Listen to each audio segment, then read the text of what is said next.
episode today is brought to you by Enhanced Property Appearance, Go get your crib painted. Enhanced property, the best in the business, man. Alpha Roofing, Oh man, that roof too. I know your roof be leaking when it start raining outside. and Envision Production Agency. Got the best pictures, videos, whatever. He pull up on you in a drone anywhere in the city. Check them out. It's the Streets of Success with Tone, Love, Frank, And EJ. And we got EJ. EJ. So, EJ, so how we usually started off, you actually watched episodes, Every single one. and how we started off is just to get a little background on you, where you're from, where you grew up at, your schooling, upbringing, family. You know, we'll get into that, and then we'll get into your, path after that, whatever that was. So, Okay, for sure. Yeah, tell us a little bit about you, where you're from. Okay, so my name's EJ Gilchrist. I own Gilchrist and Son Painting. The best in the business, baby. The best in the business. There's no doubt about it. Like, Best there's in some the close business, baby. seconds. There's definitely some close seconds, some close competition. But No doubt. we're the top dog.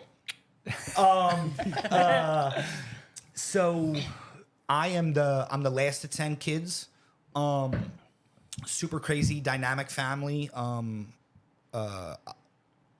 Which is like in and of itself, like, I guess super weird. I've got 4 adopted siblings. I've got 4 step siblings, and then my sister Leslie, who we're like full blooded. I grew up in far northeast Philadelphia, and I guess a good way for me to probably start this off is, number one, like, I'm an avid fan of the show, and you guys, I haven't missed an episode yet. Appreciate you, man. So you'll see me sharing your stuff constantly. That being said, like, I feel when I was driving down here, right, I'm coming down and I'm like, man, like, I didn't do 5 to 10, right? Like, I just didn't. It's 5 not my to 10 story. what? Years in prison. There's always okay, always alright. time. Just It's not too late, man. No, don't wish that. Yeah. Tax evasion. No. And so I'm driving down here and I'm thinking, like, damn, man, what am I going to talk about? And the truth is, like, I have like a pretty checkered past, all of which I brought on myself, right? Like, I had a wild childhood, just because, like, my family is absolutely nuts. But, like, my mom's in the house, my dad's in the house. My dad is like my superhero. Like, when I was growing up, I never once had a poster of, like, Barry Bonds or some famous singer. Like, I didn't have posters of nobody on my wall. I idolized my father. He's the only person I ever idolized. But like, for the most part, like, outside of, like, insane beatings when you did something wrong that were probably a little aggressive, to say the least, good childhood, like, healthy household, mom, dad together. We ate dinner at the table every night. As I got older, I chose to, I guess, surround myself with people who were doing, and I shouldn't say people because I was one of those people, but, like, my circle of friends, we were becoming more and more adventurous, right? So, and we were taking liberties that, like, probably a 12-year-old shouldn't have been taking. So how about schooling? Like, was your behavior in school, and how were you academically? So I don't know how I managed to do this. I don't know if it's, like, the process of being the last of 10 kids, but, like, it felt like the expectations for me at school, not overly high, right? So, like, my sister, who, they say comparison is the thief of joy, but, like, my sister's brilliant. Most of my siblings, so just, like, ridiculously smart.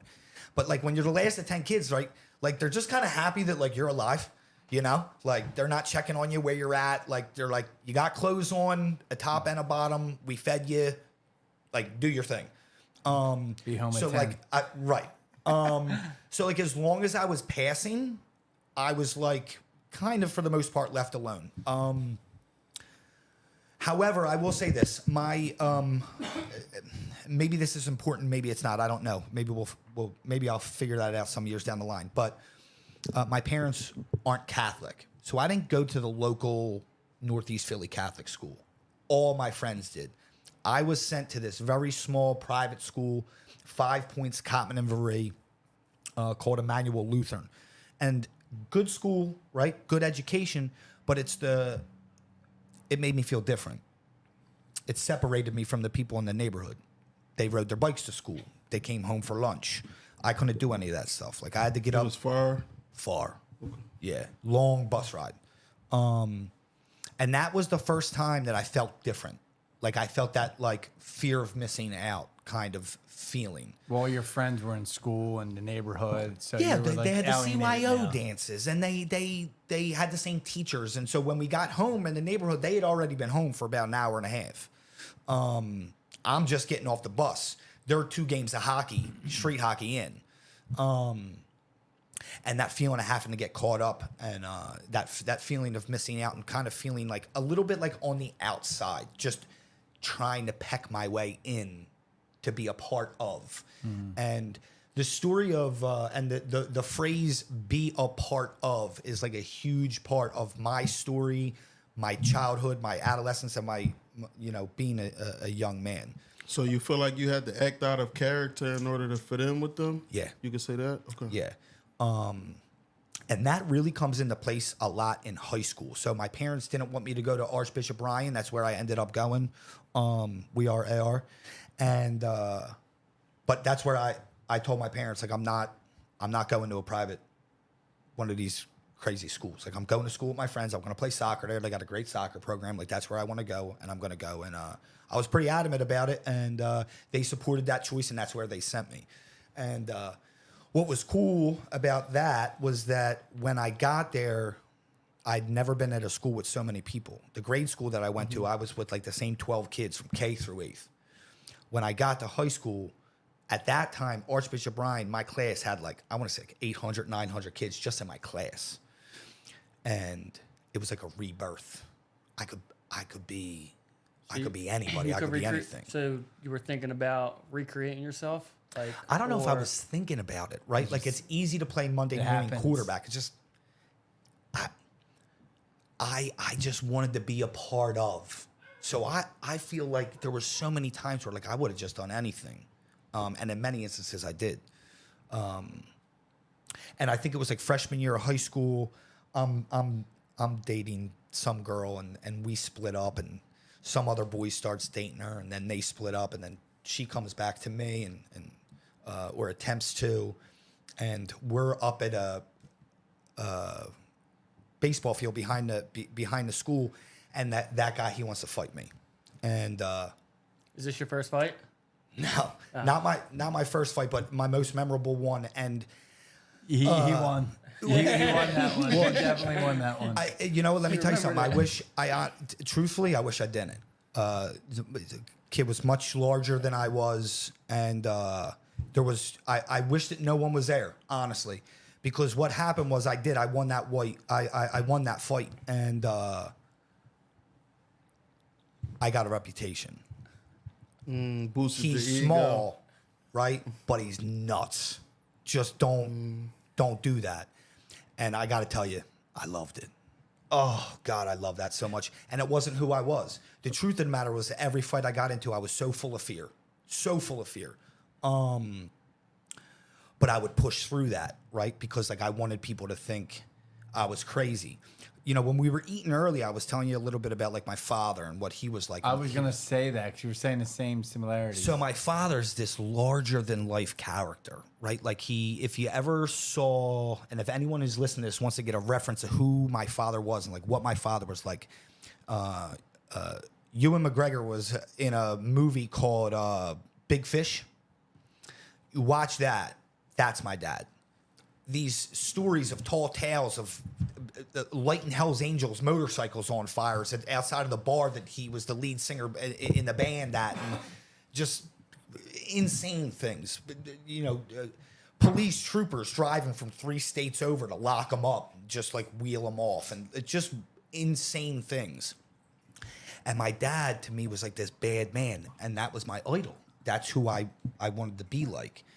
So that fight freshman year, it gave me my first little taste of that, and I took that, and I got to tell you, dude, I ran with that heavy, and I was pretending to be that person. That's not who I was. Made it through school, love that reputation. And if I mean, you talk about like pinballing that right into college. I got into college, went to college. And when I say I got into college, it was the only college that I got into. It wasn't like What was it? like Cabrini College. R.I.P. Cabrini. They just got sold to Villanova, so that school now ceases to exist. And it turns out that like that doesn't mean that I graduated from Villanova. Was that a Catholic college as well? Yeah, actually it was. I don't know how that they let me in. That's what happened. But I go to college and I'm now you guys are from Philly, right? I'm from Parkwood.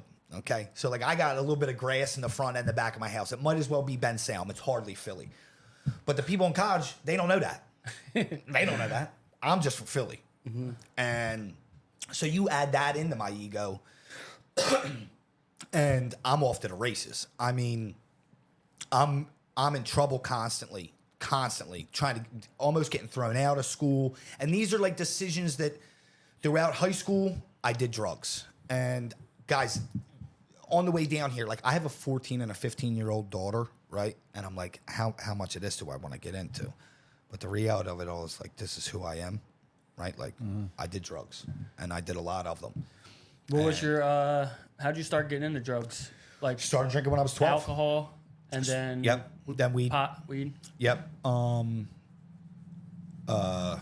then it's just the normal progression, right? Like that, the progression of drug use in my life is no different than basically anybody else who, you know, slowly falls into more serious drugs. I don't do too much of the hard stuff in college, but I am making choices that like aren't smart, right? And like it's so easy for me to just like brush by some of this, but like me and my friends in high school were like selling weight. Like we weren't like nickel and diamond stuff. And What? Weed? weed, coke, Oxycontin, specifically Oxycontin. But like we didn't do anything kind of little. Like my my high school best friend, dude, with the people. Let me back up for a second. Let me take a sip. When you I think when you sell stuff at weight and you borrow money from people, you know they want that back. Yeah. You know what I mean? It's a crazy concept to high school kids. They lit his mom's house on fire. Like we were messing with like wild people. So my streets to success story, right? Like that evolution for me is all poor life choices that led me down the path of drugs and alcohol that I chose, right? Like these aren't existential things that happened to me. These are all choices that I made, freedoms that I gave away willingly. That these are things that I didn't realize until I got into recovery. Even though you're saying you chose them, do you feel like any of this had any sort of correlation with like the crowd that you kept? Yeah. You're judged by the company that you keep, and like your environment will persuade you to make those types of choices and decisions. And honestly, as a young man growing up, feeling on the outside a lot, you're weak-minded. It gave you validation by doing these things. Well, everyone else was doing it, right? And I didn't want to. I wanted to be a part of. Like I want to sell more drugs than you. I want to be tougher than you. I want to get more girls than you. Like you wanted. The ego comes in. Yeah. And I was just like not a good person, right? Like after I graduated from college, that's when like things went real. You graduated from college? Yeah. What did you? Skin of my teeth. What I should say is that my sister Leslie graduated from college twice. I just signed my name at the top of the paper. What you graduate for? I graduated with a degree in early childhood education. Yeah. So I did 6 months of student teaching, and I was like, Oh, you always got that to fall back on if the pain don't work out. yeah, thank God for that. Now, right, playing Monday morning quarterback, I do, as I get older, have the ability to look back and reflect on that experience as a positive one. It was tough. It was hard to get through. It was insane, but there's value that was found in retrospect by having that experience and going to college. And but when I graduated is when things got like really bad. It's because life happened. Like it was time for me to like start really showing up and start doing things. And So you're 22? yeah, 22. Get a girl pregnant. And What are you doing for work? what am I doing for work? Yeah. I have had. What are you doing for money? Let's just say, what are you doing for money? At that time, no, at that time. So like, I'm not selling anything. I'm like pretty straight up at that time, but I'm bartending 2 different locations. I'm working at Chicky and Pete's down at the airport. I get there 6 a.m. I work there till 3, and then I'm working at a restaurant bartending at night. So, So real quick, when your friend's house got caught on fire, that made you give up, like as far as the No. drugs and stuff? Or you kept going? So what made you Not even stop? close. What made me you stop? Yeah, what made you say, yo, I can't sell weed no more. Like, I'm done with this. Jaleel, I'm very sorry. I can go down a rabbit hole so fast. I'll just go on a tangent. So I thank you for reeling me back in. I appreciate you, brother. No, not even close. No. We just kept running and gunning at that point. Actually, then his truck got blown up. That was fun. Oh, the house first, then the truck. Yeah. Dang. Yeah. What y'all own? Enough. You know? Who knew? You know? What do you live and you learn, man.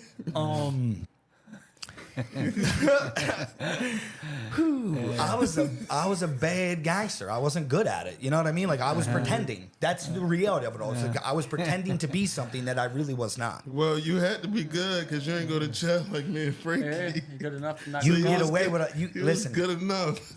You can get away with a lot with blue eyes. You know what I mean? A smile. Just act stupid. No, that's not true. All my friends had different stories, and some are buried, and some are doing fantastic. I was just talking to a friend the other day who we shared this experience with, and we're like maybe 16, 17, 18, and we're in the backyard of his house, and we're getting ripped. And there's maybe 4 or 5 of us around the table just like this, and the entire time we're sitting there, we're just trying to convince each other that we're good kids. That was the conversation that we were having, because like we knew we weren't. We knew that we were doing things that we weren't supposed to be doing, but we were just like, no, guys, like we're good kids, man. We're just like having a little fun, and like we're being like a little crazy and stuff. And the reality of it all is that like none of that was true. Like we were doing bad things. And it's not the favorite period of my life, and I don't like to harp on the past because I don't like to brag about it. Not that, or harp on it, I should say. Like I'm not proud of that person. One of my sisters and her husband once told me when I was like 18 that I was a bad role model for their kids. I got like 30 some odd nieces and nephews, and that at the time I didn't understand. I got really mad. I was like really, really mad at them for that. But they were right. But I've spent the next couple of years of my life trying to turn that around. You know what I mean? So I'm 22. I get a girl pregnant. And I'm like, damn, I'm going to have to straighten out.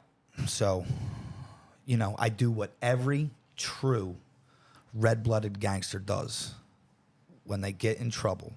And I went to my mommy, and I told her I needed help. And the next day I was in rehab. And I went away, and that's when I started to that's when like things really, for the first time, kind of started to turn around for me a little bit. I recognized the fact that I needed help. I got the help. And I realized that, you know, I didn't have to live that way anymore. All right, so from 22 to now, you've been like clean. I wish that was the case. But like, I like to learn a lot of my lessons by like, not like bumping into a wall. I have to smash my head into the wall. So I get out, and this is what my story looks like. I get 2 years clean, and then I use again, because I think that I don't need to do any more of the things that I was doing to get that 2 years, and then I sober up again, and then maybe that time I get 18 months, but I go back out. So EJ, what's like bringing you back to relapsing? And My daughter. And what's the Oh, it's bringing and me what's to the, relapsing. Yeah, and what's the drug? Fear of missing out, wanting to be a part of every time. And is it the same routine every time? Every time. Are you starting to drink? Are you Yep. starting? It all starts off with alcohol. Yep. So that's basically your whole life Yeah. since a child, just wanting to be a part. Like 100%. Okay. I've shed that man. He's gone. Thank God. And I've got one person to thank for that. And that's my wife.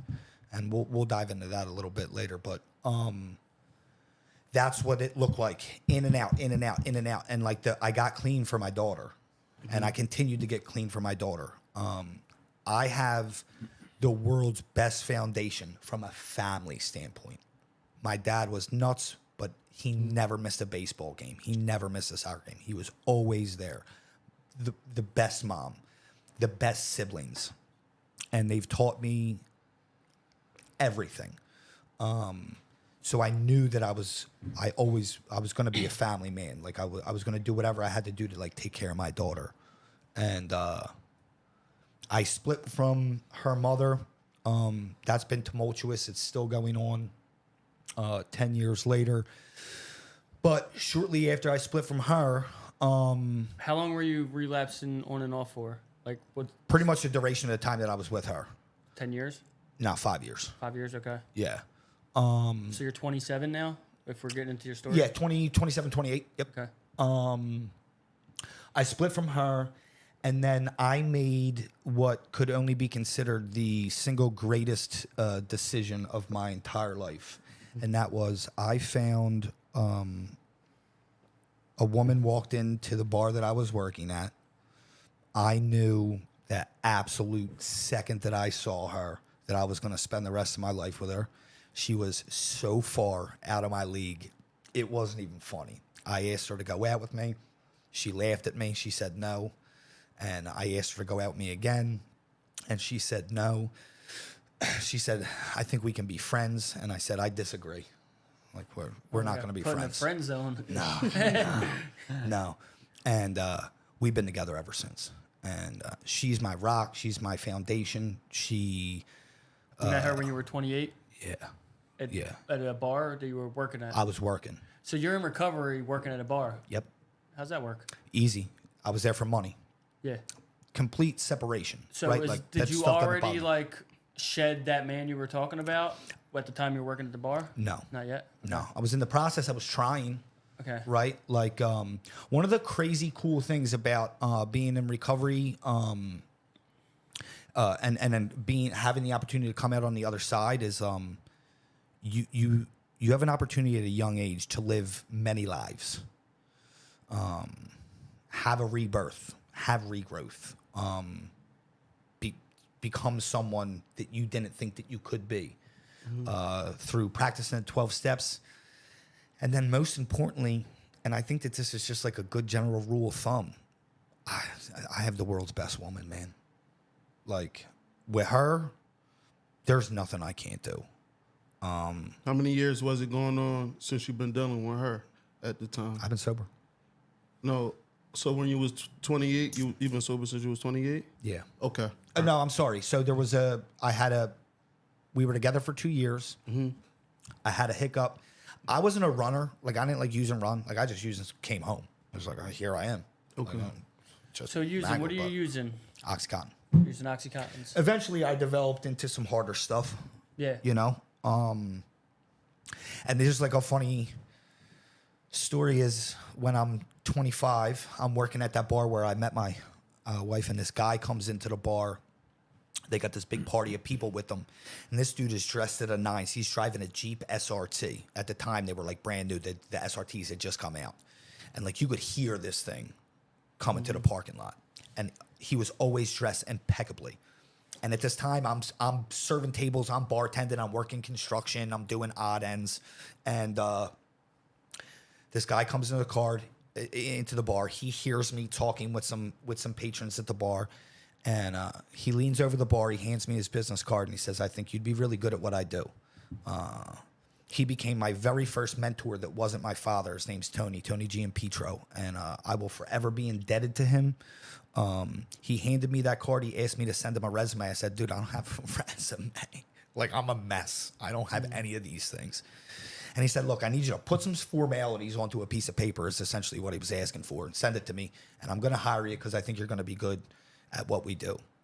And it turns out that he was a manager for a pretty large marketing and advertising company.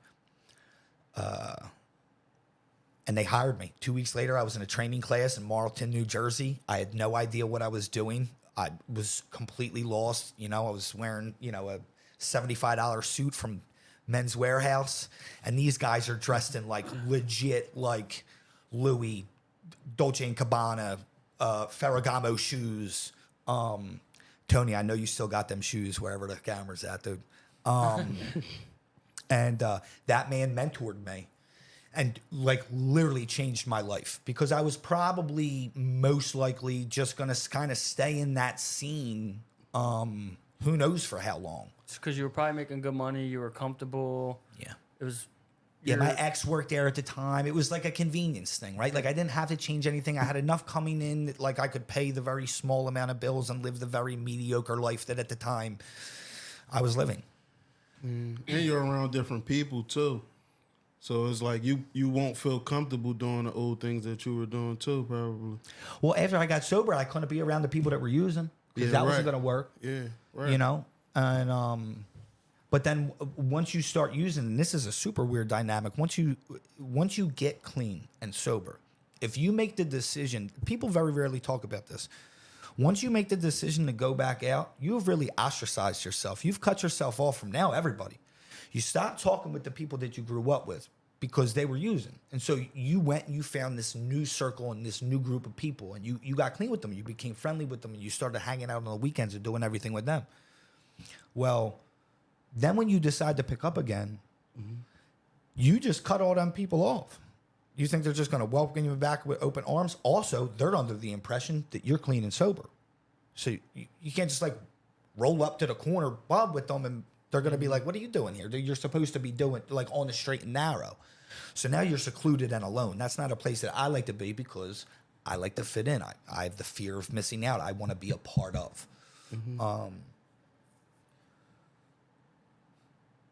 So yeah, I mean, that was a wild time in my life. It was a lot of peaks and valleys, a lot of ups and downs. And Do you think like you were confused about who you were? Like you had like Yes. an identity crisis? for sure, Yeah. I felt like I could be doing more. I But- felt like I could be But you doing didn't more. do anything to do more. You just Nope. felt like it. No, it just felt like it. So you get into the marketing and all that It's the training. best thing that ever happened to me. So Why? why? Because it was the first person. Tony was the first person that wasn't a member of my family, right? Just an outside source. Now, mind you, at this time, my family, not very happy with the way that I'm living, not overly happy with the relationship choices that I currently find myself in with my ex.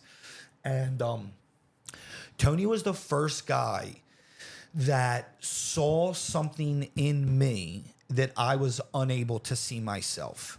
Not only did he see it, but he was willing to back it up.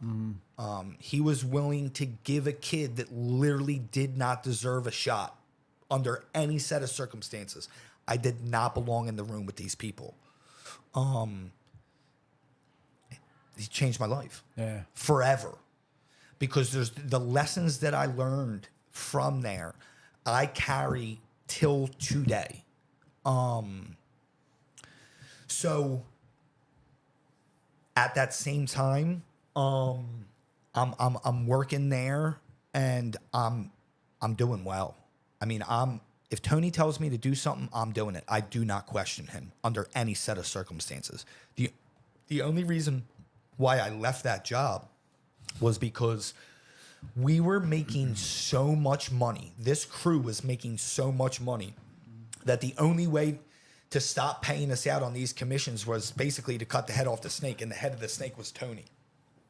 And they let him go, and when they let him go, I was like, I literally was like, I will never work for somebody else. I'll follow Tony. Wherever Tony goes, I'm going. Unfortunately, that transition didn't work real smooth. And I struggled and I kind of bounced all over the place. And I would do all types of jobs. I would work for some of my buddies. I'd go in and out. I could work for another marketing company. I'd be kind of all over the place. And What type of marketing companies were these? digital market. So the first company was originally the proprietors of the Verizon Yellow Pages. Verizon and Yeah. Yellow Pages. So that's where you were working in, like Yeah, but we putting also did flyers digital. In No, I'm talking about the Yellow Page book, brother. Like The old full school. page the one ad, my half mom page used ad. the one my stuff. mom used to make me hold in the corner. when I Yeah, was dude, my little. dad would be driving around from work, and he would have that in the back seat. Flip through that book, because if he needed a roofer or a plumber or something, that's Right there, that's yeah. where he was going. And but they dove into the digital marketing and advertising stuff, and we really dove in there. And then I left there, and when I left there, I bounced around to a whole bunch of other companies. Was doing well, was taking care of myself. What were you? If you don't mind me asking, what were your like average salary at these places? I was making six figures. 6 figures. Yeah. At hell 30. Yeah. Well, it started at 25. And then so from 25 to like 30. Yeah. And then after Tony left and our crew fell apart, whew, man, I thought I was just going to go to another sales job and I was going to make equal everything. It's like, I'm doing it here. Like, why would I not be able to do How do they that? pay you? A commission or Base and commission. base end commission? And it was sick. Yeah. It was, I had no business making that money when I was young. It was fantastic. I mean, because you don't have a cap on yourself. Like it's not 23 an hour or whatever. No. Yeah. No. Hustle- And your hustle so comes this into is play. how sick I am though at that time, right? Because I'm still, you got to remember, I'm going in and out, right? Like I'm not having success with sobriety at that time. I'm driving a Cadillac CTS. Okay. I'm wearing suit and tie to work every day. I'm meeting lawyers downtown Philly, high rise, the big ones, the ones you see driving by with their faces plastered on the side of buses. Mm-hmm. And I'm seeing those guys, but I'm also meeting with businesses my size, right? And but dude, I got to get my fix. So Mm-hmm. I'm going down the way, right? I'm hopping out of Jasper Street. I got a suit and tie on, dude. I'm trying to cop with a suit and tie on. They're like, bro, you're a cop. Like, no, dude, what are you doing? I would pack like dingy clothes. I would change out of park my nice car around the corner, take my suit jacket off, and I'll tell you, if you have dirty shoes on, but you're wearing suit pants and then you have like a dirty shirt on, they're like, oh, that dude's definitely in trouble, right? Because like, who wears suit pants with like dirty shoes and a dirty t-shirt? But like, that was like the lifestyle I was living at that time. That's how like demented and deluded and crazy I was at that time. Damn. And you, That's crazy. how long did it last? Too long, dude. How long? And what was your wife like? So I'm not. Oh, my ex-wife. My You were ex-wife seeing not your happy. ex-wife. Yeah, I was with my ex-wife when I was doing the Cadillac trips. Okay. No, everything changed when I met my now wife, dude. Okay. Like I just like that was a game changer for me. But I don't know, man. I mean, that's I did a whole bunch of odd end stuff. And I made all of those choices. It was not anything that my father did. It was not anything that my mother did. My mother and my father supplied me with an endless amount of love and support. They had unconventional ways of doing it sometimes, but they were there. So when you meet your wife, right? How does your life change? I mean, obviously from a love Instantaneously. standpoint, but like more specifically, like you stop doing drugs, Yep. like you stop hanging with a different crowd of people. Yep. And it's just like two peas in a pot Yeah. at that point. Yeah. So, probably my favorite thing about my wife is that she does not pull any punches, right? She holds me accountable.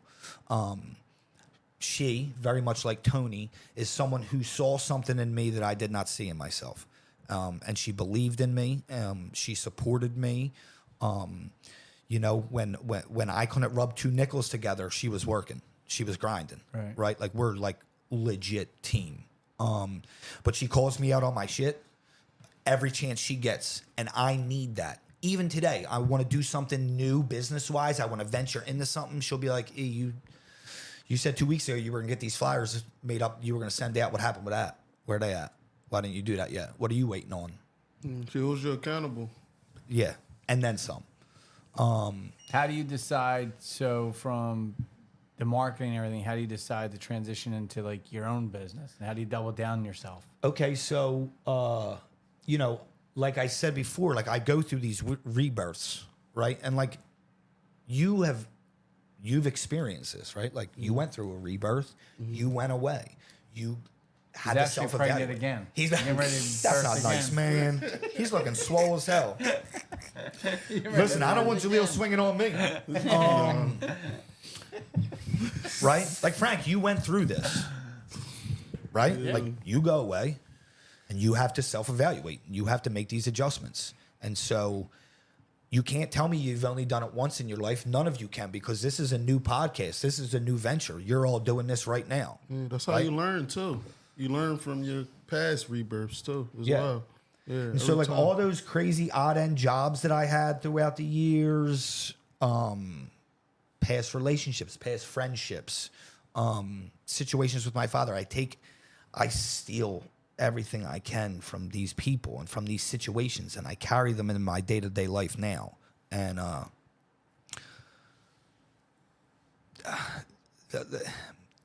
don't know, man. It's like I'm seeing other people do these things and going through these rebirths, and like, why can't I? You know? And so it's 2019, and the marketing starts to slow down, right? Like people aren't buying like they used to. And I got this foundation of friends that are around me. All my friends are business owners.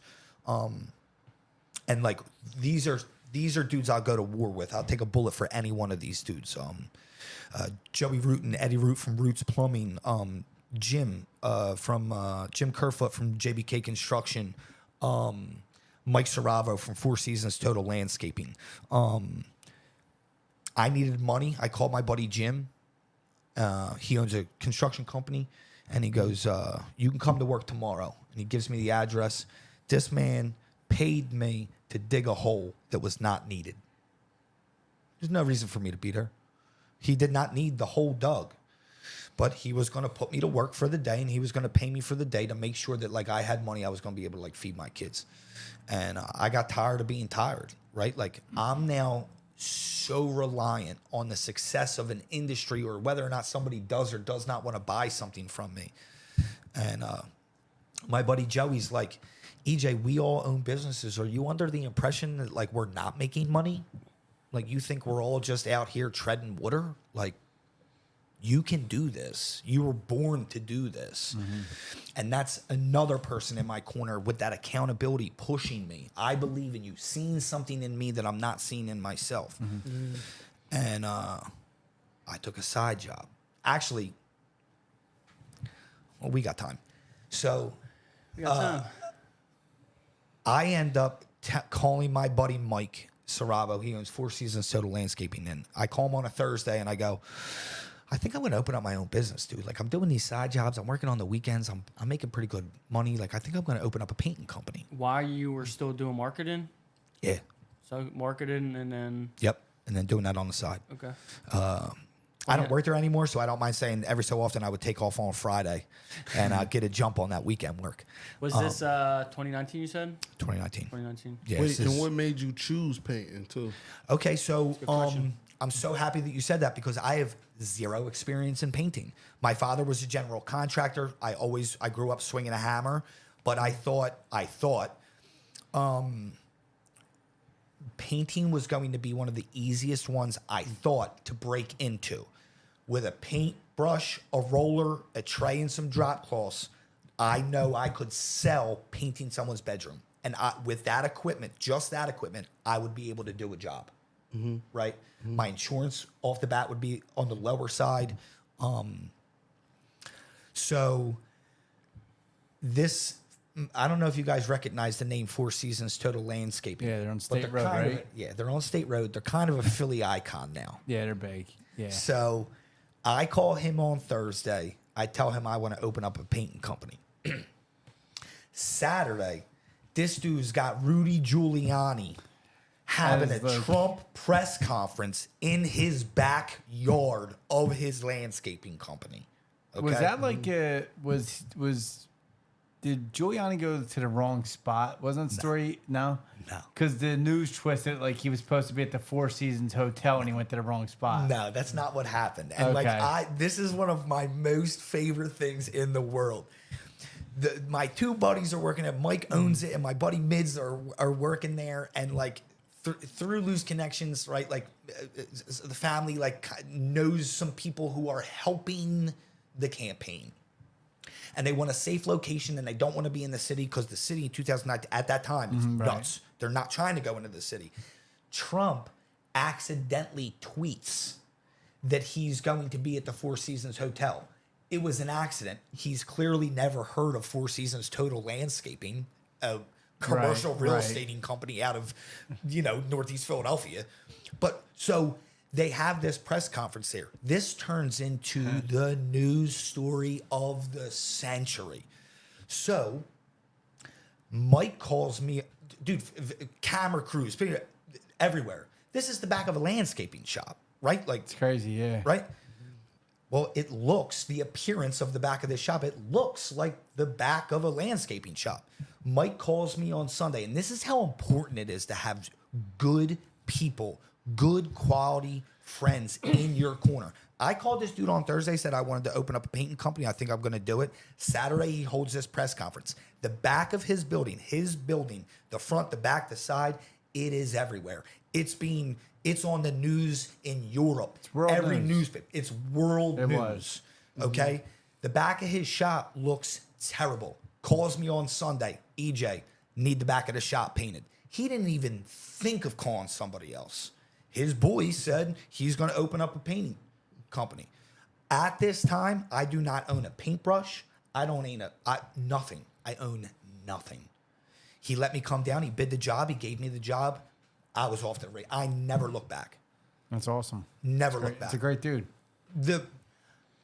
I am forever indebted to that man. I'm forever indebted to his family. He's got the world's best mother and father. His siblings, these people are like family to me. His wife is amazing. His wife, my wife, are like best friends. Our children, they play together. They ask for each other. They hang out together. There's nothing I won't do for that family. I don't know him at all, but he has a great company. He's a fantastic company. I'm sure. Yeah. And his mother built that. And Mike had the ability to take it over. But you want to talk about a fierce woman? She'd make a guest on this podcast. Too. My God, dude. Ruthless. 30 years, male-dominated industry, commercial landscaping, none of that residential, commercial. She's the best. I mean, just the best. But I did that and I took off. I learned scales up. 2019. 2019. I was watching YouTube videos. I joined Facebook groups. I found pages like his. Right. I met Frank on a Facebook group called Don't say back page. Craigslist, male for male.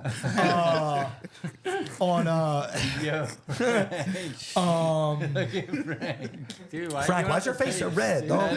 I know. Because you're Listen, telling don't be everyone I'll bashful, pass. dude. Listen, look, you gotta I get reinvented my. Frank, you gotta get leads where you can get leads, dude. You know what I mean? See, I didn't after leaving prison in 2019, I didn't leave everything behind. Let's just say that. Yeah. You're still waiting to shed that guy off. I get it. But so I got 5 full-time employees now. How many employees were you up to? I was up to 8 last year, and to be honest with you, my sweet spot for me is 5. That's where I like to be. Actually, I think last year at one point it maybe was even 10. But it was getting a little chaotic for me. And for complete transparency, I watch everything that Frank does because we work in the same industry. And I'm like, this dude's growing. I'm growing at the same pace he is. Right. And then I see some of these other people out here. I watch everybody. Even they don't, 90% of the time they don't know, but I'm watching them. And I'm like, I want to do what he's doing. But I have to this is something that my wife has taught me. This is what having a good foundation has taught me, is that I need to let Frank be Frank, and I can admire what it is that he's doing, but I have to be the best version of myself, right? 20 employees for me right now. I have 3 children. That is the most fundamentally important thing to me on the planet. I need to be it. I coach my son's t-ball team, right? Every day I get to pick my son up from school at 2:30. It is the greatest point of every day. He comes running out of that school with his backpack bouncing all around. That's everything That's I do for that moment. So I weaned back down, right? And so, you know, the podcast is called Streets of Success. And I talked to Frank about this the other week. What does that mean to me? What does success mean to me? What are the ups and downs, the trials and tribulations of my life? What does that mean to me? Success right now, what that means to me, it means my bills are paid. I don't sweat that. It means the business is doing well. It's like relatively self-sufficient, I would say. And it gives me the freedom to realistically take my wife out to dinner, not look at the price, and buy what I want. And also, you became a great role model for your nieces now.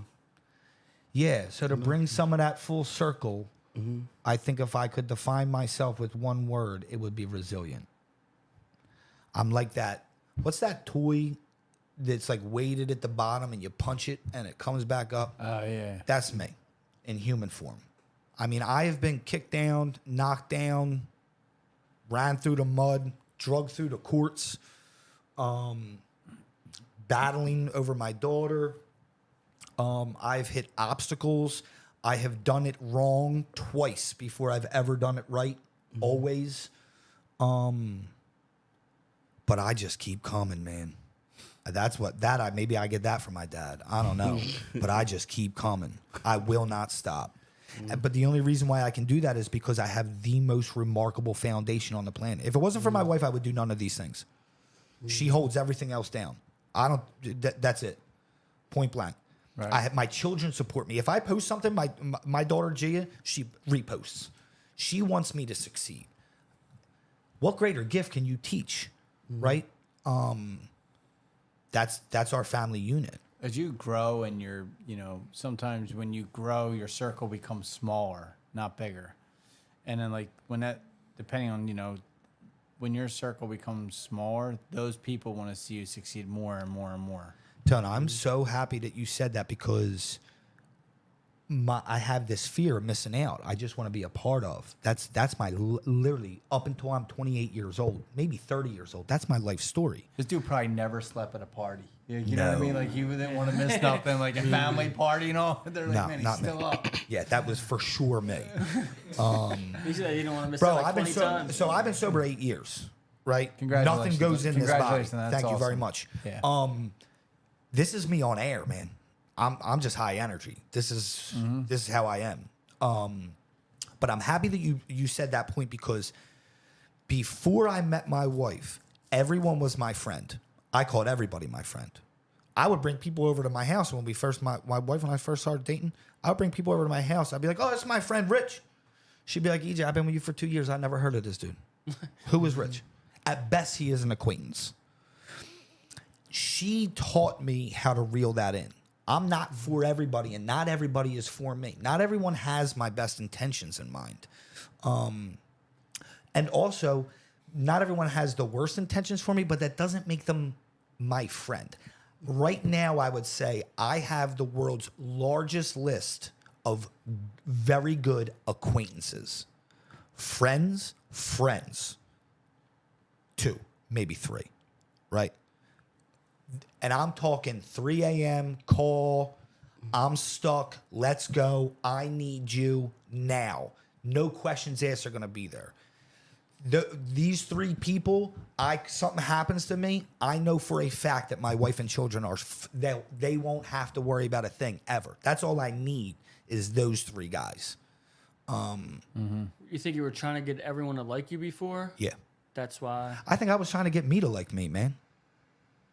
I knew I wasn't doing the things that I could have been doing, should have been doing, was raised to do, knew was right. So you wanted everyone else to like you. Why didn't you think about getting your family to like you? If you're doing all these things opposite of what your family taught you, why do you think you went opposite of what they like? You wanted to fit in with them, but you didn't want to fit in with your family. I can't answer for him, but I think I might know the answer. Your family, like, they love you by default. Like, you could be an asshole. It don't matter. Your family, right? So, like, that, you don't have to really prove yourself. I think, like, when you have to go out to get into a circle, you have to prove yourself. That's that. I was going to say you'd rather have 4 quarters than 100 pennies. Yep. And that's an old saying, but it's a true saying. You have all these people around you, but when you're in a bar, no one really gives a fuck. No one really cares. No one cares. Work harder, Frank. Yeah, no one cares. Work harder. Oh, no, it's a cup. I thought it was, there's a cup. This is my old work shirts. But yeah, so anyway, like maybe that's why. But is that why, or It's a contributing factor, right? My dad loves me. My mom loves me. My sisters, my brothers, they love me. So that love is kind of built in, at least in my household. Not everyone has the luxury of having that feeling with their family. Right. I did. So I wanted that outside validation. Mm-hmm.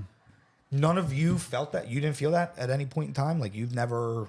Yeah. You think you ever went through that? Yeah, I think I went through that. Yeah, I would say more so it was like a love kind of thing. I always expected people to like carry it how I would, like as far as love, and that's where I messed up at. You know what I'm saying? Expectations. But, yeah, expectations. Like I would expect people to be basically to do what I would do. Do what you were doing. Yeah, and that's how. Like right now, I'm limited. I might talk to Frank and Tone and a couple guys I work with the nonprofit, couple other guys from my old neighborhood, but not as many people as in my life as it was before I went to prison. You know what I'm saying? But like I said, it was because of the love. Like what I would do, they wouldn't do, and then you're looking for that to be like reciprocated. Yeah, in turn, it would be like I'll be pissed off, and they'd be like, "Damn, like." You feel me? I carried it like this. Why you can't carry it like that? Right. You know what I'm saying? So yeah, I can kind of get the Well, I gist think of about that. that too. Like just like just like street shit, right? Like you go away, where are they? They coming up to see you every weekend? No. Yeah. Right? They put money on your books? No. Yeah. No, they're not. If you're lucky, maybe one of them. But they want to dap you up when you're out. dude? No one gives a fuck. Nobody. Yeah. That is maybe Out of sight, out of mind, too. It's That's it's a big a thing. shame. Of course really it is is. a shame. But that's in my opinion, that's human nature. I don't even fault them, right? It's my fault for setting the expectation on you to carry the same. I think because we're friends and like this is things my wife taught But me. you probably done it too, unconsciously did it to someone else and you don't even realize it. Like, damn, EJ, I did all this for EJ and he can't even give me a phone call back. And you might not even have noticed it. Maybe. Like, I would have went to bat for him and... But I feel very similar to Because Julio people in do this it set of intentionally and circumstances. unintentionally screw people over, and they might take it as intentionally, but you might have had something with your daughter and you didn't even give him a phone call back and communication wasn't there or something. Listen, maybe you know who probably got that? Honestly, probably my family. Because They always get it. That's who got. That's where I feel like. Right, like I think they're the easiest ones to get it because they love you unconditionally. My sister will answer my call every time I call her. Yeah. Besides, right now, if I call her, she'd make a liar of me. But other than that, yeah. No, but really, like that's the thing. Like, Right. It's you know. So I don't know. Maybe from that perspective, I mean, I wanted the outside validation. I was getting it from home, and I was very fortunate to have that. One thing that I did not really lack in the home was the opportunity for my family to build me up. You know what's kind of crazy though, thinking about this and talking about it out loud. It's a matter of like when you're younger, you look for all that outside, but then when you become like an adult, you realize all that was just a phase, and like we just said, no one gives a fuck. And then who gives a fuck? It's your family. back. Yeah. You I go don't feel like circle. it's a phase. I don't feel like it's a phase though, Tone. I feel like it's kind of the same thing because say like if you want to be an entrepreneur, now you might want to fit in with the guys that have businesses. Boom. So You I feel have a me? note. So it might be different now. I have a think it's note- just transitions. Okay, You know I what I'm like saying? that. I didn't follow that too much. So. All right, say like, all right, somebody might want to fit in with entrepreneurs. So now they're doing what they have to do to be able to fit in with the business owners and stuff like that. So it's like I feel like we still do it throughout our whole life, but it's just like different points. It's not for negativity now; it could be for positivity. Right. You know Now, what I'm saying? Right. It's Yeah, influence. that's right. Now, Jaleel, Who I is could it? be wrong. First off, I love that. That's a fantastic point. But I think to Tony's point here is that we're doing this right now. We're networking, we're growing, we're learning about each other. I may say, Tony, I got this really fantastic idea for an ice cream truck. I would love for you to partner with me on it. You know who I'm not calling at 3 a.m. to pick me up when I'm in trouble? Tony is my business partner.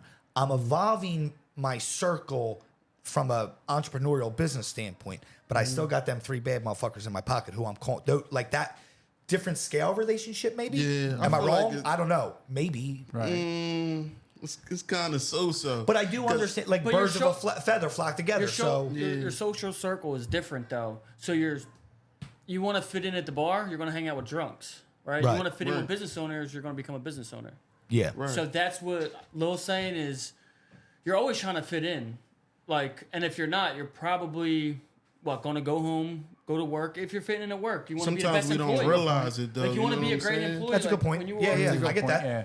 Like for instance, You have to be social. Like you're a social creature at the end of the day. So For sure. where are you fitting in at? So say if it's at work, are you going to try to fit in at work, or be better at work, whatever it is, or you go back home. That's your safe place. And say if it isn't work. Say if you're in a dart league. Say if you're at your son's t-ball games, you're fitting in with them parents. Right. Or what are you going to stand out? So Become a chameleon.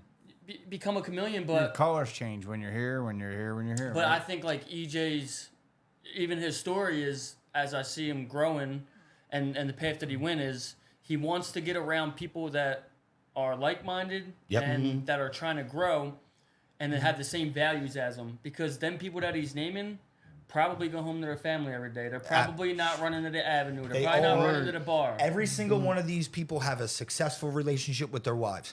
They're involved in their children's lives. We share the same core family values, right? Like COVID happened, everything shut down. Our group, we were together every single weekend. We were together every single week. We never stopped seeing each other. It was like, listen, we will stay away from whoever you want to stay with. That's fine. Our crew, we're going to be together. Our kids are going to be. We're not socializing. So with you each were trying other. to fit in, but you're not bringing a six-pack. Right? But it's Yeah. not like he's faking. This is who he want to. He So wants I- to become this. Right. Thank you. So This now is this is who he's Authentic. hanging So with. when I He when can I be his authentic self and be around other people when that are I authentic. started the Exactly. business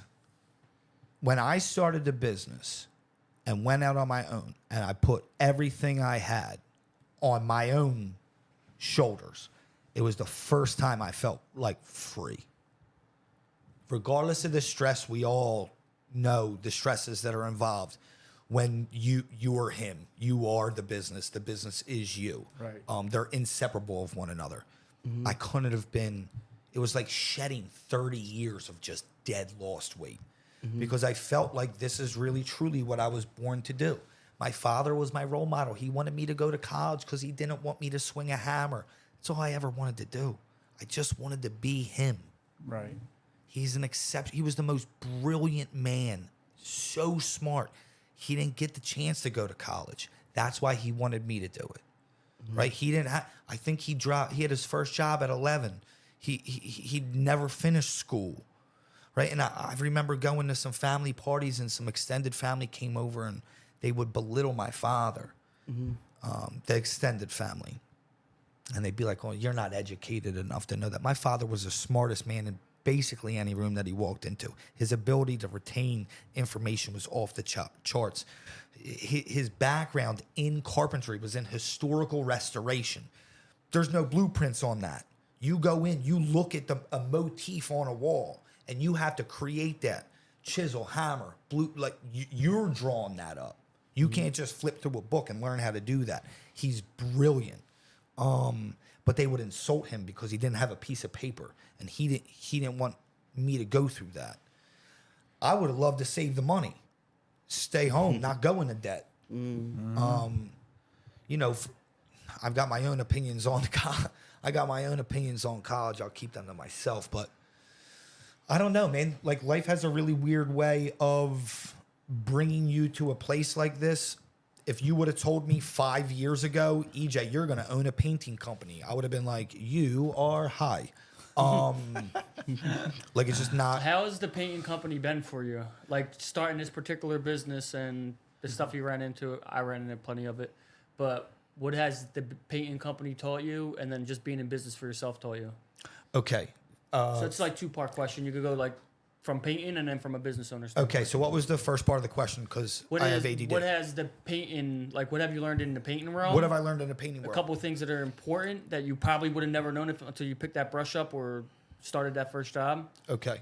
So well, what painting has taught me is that painting is a much more convoluted art than people think, right? You're not just slapping paint on a wall. That's not what happens in this industry. Real quick, it's an undervalued trade. 1,000%. It's undervalued, and it's probably one of the most important trades. Yes. But well, we're the last guys out, Yep. right? So you can have the most wonderful woodwork in your home. You can have the most beautiful wainscoting, drop ceilings, Crawford ceilings, not drop ceilings, Crawford ceilings, baseboard trim. If it's not finished properly with proper application, proper product, proper prep, especially proper prep, you wasted your money. You wasted your money. You can't just roll up to Home Depot and grab a gallon of white and slap it on your wall. That's not how painting works. a lot of people think it does, though. Yes, they do. Now, what I have learned as an owner is that the responsibility of that education is on me. My job as a business owner, my job as a crew leader, my job as a painter, the guy, whether I'm selling the job, running the job, or painting the job, my job is to communicate to my team and my homeowner. I have to educate them on what this is. You want me to slap paint on the wall? I'll come in here. I'll slap paint on the wall for you, no problem. Easy peasy. I'll be in and out of here. If you want what you are envisioning in your mind, what you and your wife have saved your money for and sat at the dining room table after dinner and discussed your color options and your faux finishes and your wood trim. Looking at Pinterest. Looking at and all those Pinterest and things. you know, you're trying to play a game of Madden and your wife's like, how do you feel about repost gray? And you don't care. That's my job, right? Is to explain to you why I'm going to make that vision a reality. The value is in the proposition, right? Like, can of paint's a can of paint, Right. right? Like, you know, how much you going to mark that up? The value is in how it will be applied, the communication throughout the process. The experience. The I experience also was of going to getting say done. that the experience you give the homeowner. So this is what I tell my crew. Like, the quality of the job is very important, but just as important is the experience you give these customers while you're in their house and throughout the duration of the project. That's just as important as the finish. Absolutely. And listen, I fall short, and I have fallen short a few times. Mostly, right? I try to provide like the world's best customer experience for my customers. He said, while you're sleeping, he's stealing jobs from you. Yeah. It's the other way around. Page right Is now. he? Yeah. Tag mine. On the on your My Hatboro page. That's my hood. Is it the cabinet? Yep. Dog, I saw that on the way down here. I don't want it. That's funny. That's a great story, though, man. Honestly, like for you to. He's not done. That's the thing. No, I know he's not done. I'm just saying. Are you talking about? No, I'm saying his story's not done. Yeah. No, I understand that. I'm saying like where you got to with like your background and not having no experience in that painting world and everything else. And When I tell you that, like I learned on YouTube, I'm not trying to be even the slightest bit funny. In fact, anyone who's looking to learn how to paint, right? Go check out the Idaho Painter you think I'm being sarcastic, Frank knows exactly who I'm talking about. Idaho Painter's like he's a whale. YouTube's great for everything. I never even really realized it until like the last couple of years. I would go on all of a sudden to start looking at stuff, just like farm videos, like on this and on that. Like anything. It's like it's great. I love YouTube. In fact, about a year, maybe a year and a half in the business, I emailed the Idaho Painter and I thanked them. I said, "Bud, I want to be like at the time. I'm like, my old boss is gonna chew you out for this. I'm like, I don't care. No doubt. Not for. I should have figured out a way to work no Diddy into this conversation a few more times because it just rolls off the tongue so smooth. No Diddy. What a turn of events for that gentleman. he said, "What a turn of events." I mean, I'm not going down that rabbit hole. No didn't. Okay, but so listen, I struggled on the way down here thinking about like, and I sent this to Frank the other day. Am I successful? What does that mean? You know what I mean? I'm not 100% sure how to take that. And I think about it a lot, right? And in some regards, I think I mentioned earlier that comparison is the thief of joy, right? Like, Right. if I'm comparing the size of my company to the size of Frank's company, then you'd say, no, EJ, you're not successful. Maybe. And I hope that there's ways for me to add value, even though I haven't been in business that long. But then, like, I get intrigued by being in a room like this, and like I want to pick Tony's brain and like, how did you land on all of these different things? And I want to know more about like the community outreach that you're doing. My father was the biggest proponent of community outreach. He was a member of the Boy Scouts, and he did the Boys and Girls Club. He was an avid member of PAL when PAL was around, and where it's where he met my brother Kevin, who went through the PAL program, became a professional boxer. Larry Holmes' sparring partner. Like he was Kevin, the best man, my brother Kevin. And but I like to learn from all you guys. If I had a message today about success, it would be like how to successfully map out your own foundation. Right? Like that's the most successful thing I've done in my life is choose the person that I'm spending the rest of my life with. I cannot emphasize this enough. It will make or break you. I knocked it out the park. I had to go through smashing my head against the wall, but like that's something that I'm remarkably successful with. Right. Try to be an involved father. Not my relationships with my children is not perfect, right? But like I am very present. Right. But I think success doesn't have to always mean like monetary gains. Everybody has their own success story. So it could be anything, man. It could be like you said. It could Overcome an addiction. The feeling you get when you pick your son up from school. Like that could be your success story. Yeah. So it doesn't actually have to be monetary gains every time. It could be different for different people. That's the purpose of this, what we do. It's not monetary at all. It's not like success meaning like you're rich, I'm rich, he's rich. It's none of that Good, at all. because if it was, I want to be on here. None of us would, man. None of us would. This is more just a matter of like just saying like, hey, you don't have to go to college to own 8 different companies. You don't have to do this to be an activist in your neighborhood and to do what you're doing and business owner and so on. Like that's our platform. And I said this to Frank the other day. Is like when the three of you started this, and I started listening to the episodes, from I don't know, from the gate, right out of the jump, I was just like, this is like an interesting, like this could mean so many things, and like what does that mean to me? And every episode that would come out, I would listen, start to finish, and then I would evaluate. I would think about their story, and I would think about my story.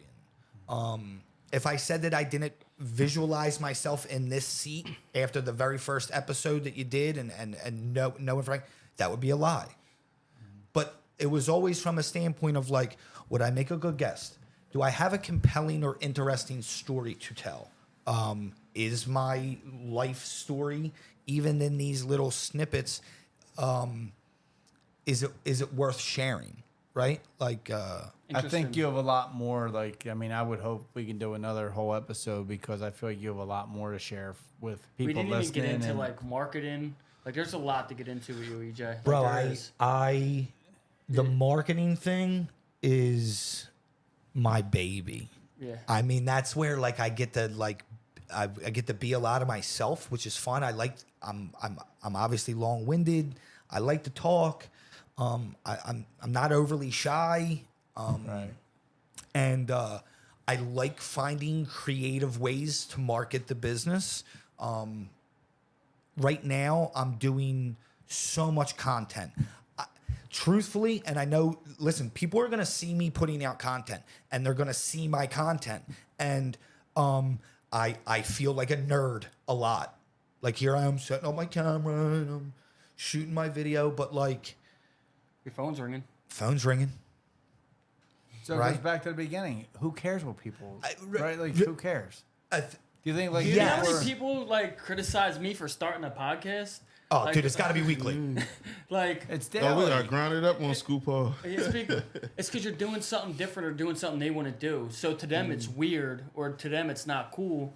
But like I always say, like if it's something that you're doing and your intentions are pure and genuine, who gives a fuck? Yeah. Like, you know what I mean? You know the purpose. You're marketing your business. Yeah. And guess what? That Idaho painter is making money just off his videos. I know. You don't have to paint. I know. So, I know. like, how is this person that's sitting on a couch every day drinking a beer going to talk about you for putting out content when their fucking fat ass probably don't even want to get on camera? Well, listen, some of Like- it is, I think one of the reasons why I mention that is because, like, I think a good attribute that I have that if you own a business, you probably also have, right? Is that, like, you see fear, right? And you just walk through it, right? Because, like, you get nervous about doing stuff and how will it be received? Will it work? Will the time that I spent on this, which is one of the most important things, is like, does this pay off? What does payoff mean? Right? Like, how does that, how Let's does the talk payoff about show that real itself? quick. I don't know if you were getting into something right there, but No. what is your end? Like, what is your end goal? Or, like, your next 5-year or 3-year goal? Like, where is you're writing your story, you're talking about, I got this interesting story, is it compelling, can I articulate it well? What is the ending, though? Like, the beginning already happened, you're in the middle, like, going forward, how does that look for EJ? Or is it in the middle? Is this his success story? You know what I'm saying? Yeah. Do you want to go even further, or you're fine where you're at? You know what I'm saying? Yeah, so I want to do more, but I'm not sold on where I want to put my time and attention yet. My primary focus right now is to get my wife home. Okay. I don't want her to have to work anymore. So I'm going to do whatever I have to do to make that happen, because it's really, really important to me. It's just my view. Will it be ramping up my business right now? Maybe. Will it be another business venture? Maybe. I can tell you this, and I know for a fact that every single one of you here know this. When you start a business and you start having some level of success, it's wild the opportunities that people approach you with, or the ideas or the concepts. They know that you're enough of a go-getter that you went out and you did it once, right? Like, a lot of people like to tie themselves to something, right? Like, when I started this painting company, people want to partner with you, or like, oh, I'll start it with you. Like, nah, man. I'm going to start this on my own. Now that you've shown others that you do it, The proof's in the pudding. yeah, people call me and be like, yeah, AJ, what are your thoughts? You want to maybe... I get it a lot. I had people that were Yeah. in business 10 years asking me marketing questions, how are you hiring people? Like, you gotta. No one's gonna believe you until you make them a believer. Can I ask you all three of you a question? Do you ever feel ever seems like you ever feel like you don't know? Like, am I doing this right? There is no right. It's all. There's no like clear path. Okay, maybe right. Because if everyone fails to become successful, that means everyone goes through different failures. So that means no two roads are alike. Yeah, but do you question I feel yourself? like everybody get that question though too, Frankie. Like, damn, because if we didn't get those questions, then we wouldn't have mentors. I feel like their mentors are there to help make things easier, but I feel like you're going to fall regardless. And if you're not falling, then your goal's not big enough. Yeah, no. I'm not disagreeing with that, but do you get the question? But Like, do you question like, am I doing this the right way? yeah, that's kind of what I mean. I Like, feel like that's kind of second guess normal. yourself. Camera. Yeah, I feel like You know what I that's mean? normal. Yeah, We got I'm cameras. trying to like We got cameras. Say, get a camera I'm stand. sort of like internalizing it now. Like,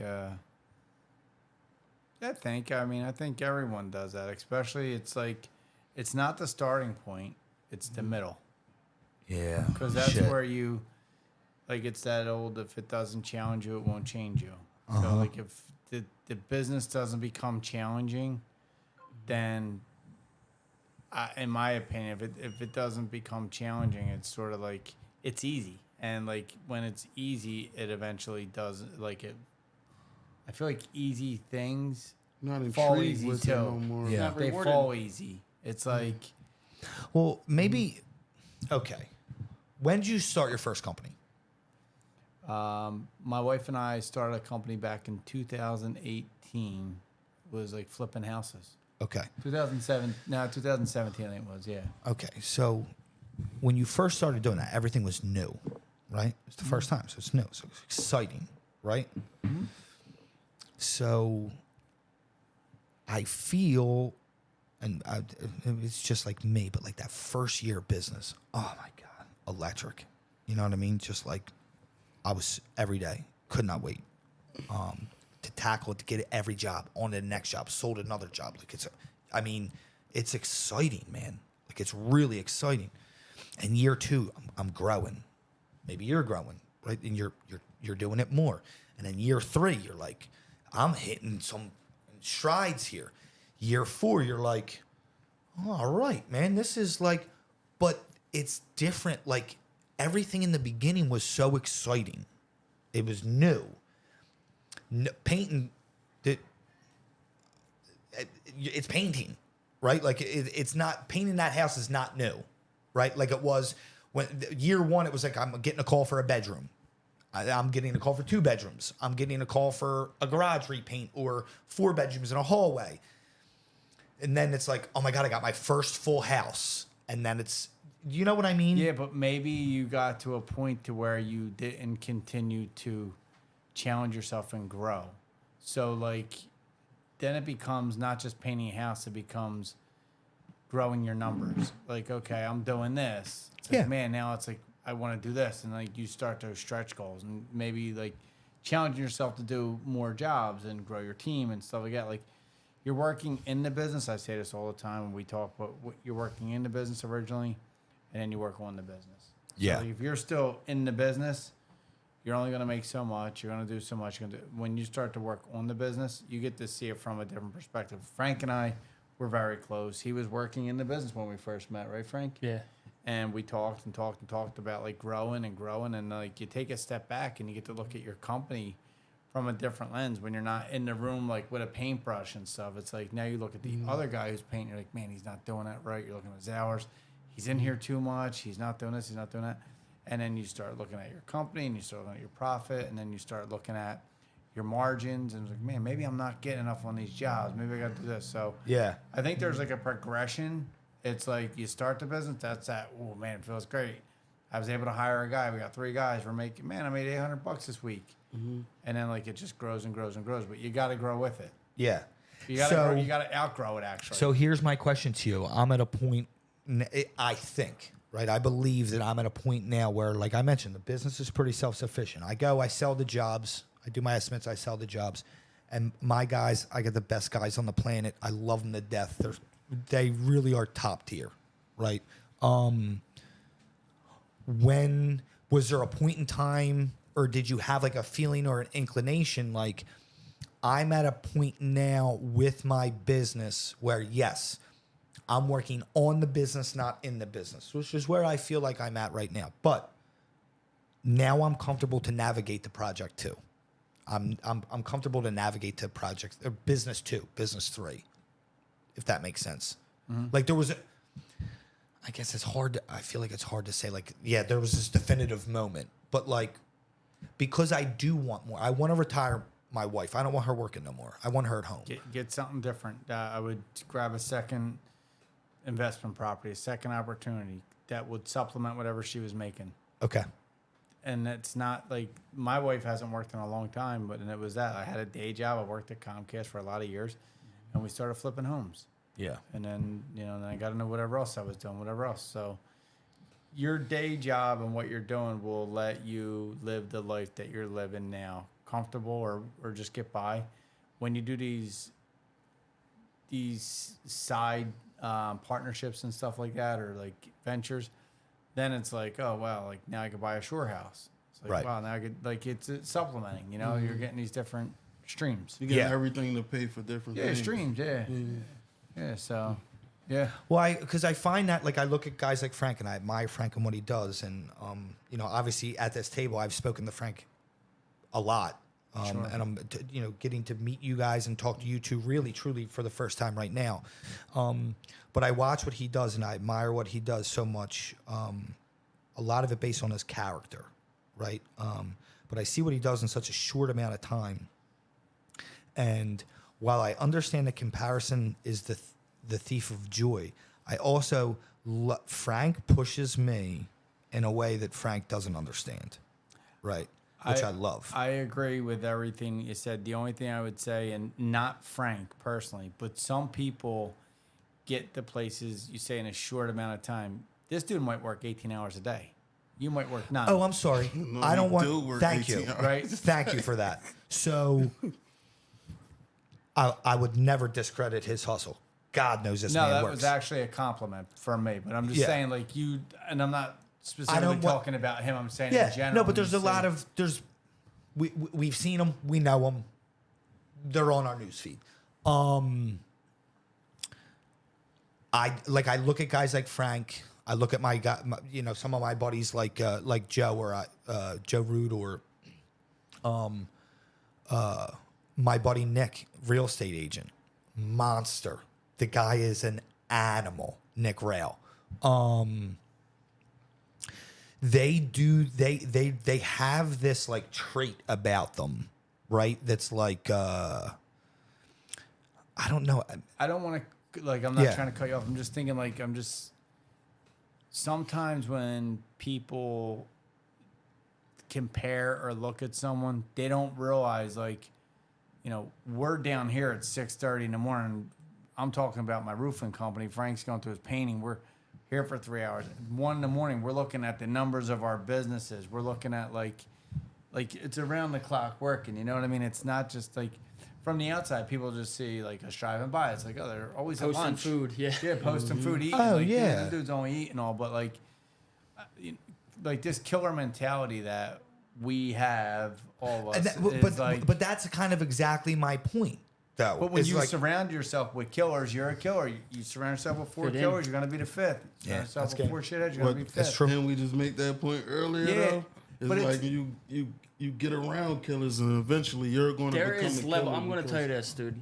Being around him, there's levels to entrepreneurship. Like there's levels to business and- owner. okay, so there's that's- people that take the leap to say, I own a business and I work for myself. That's cool.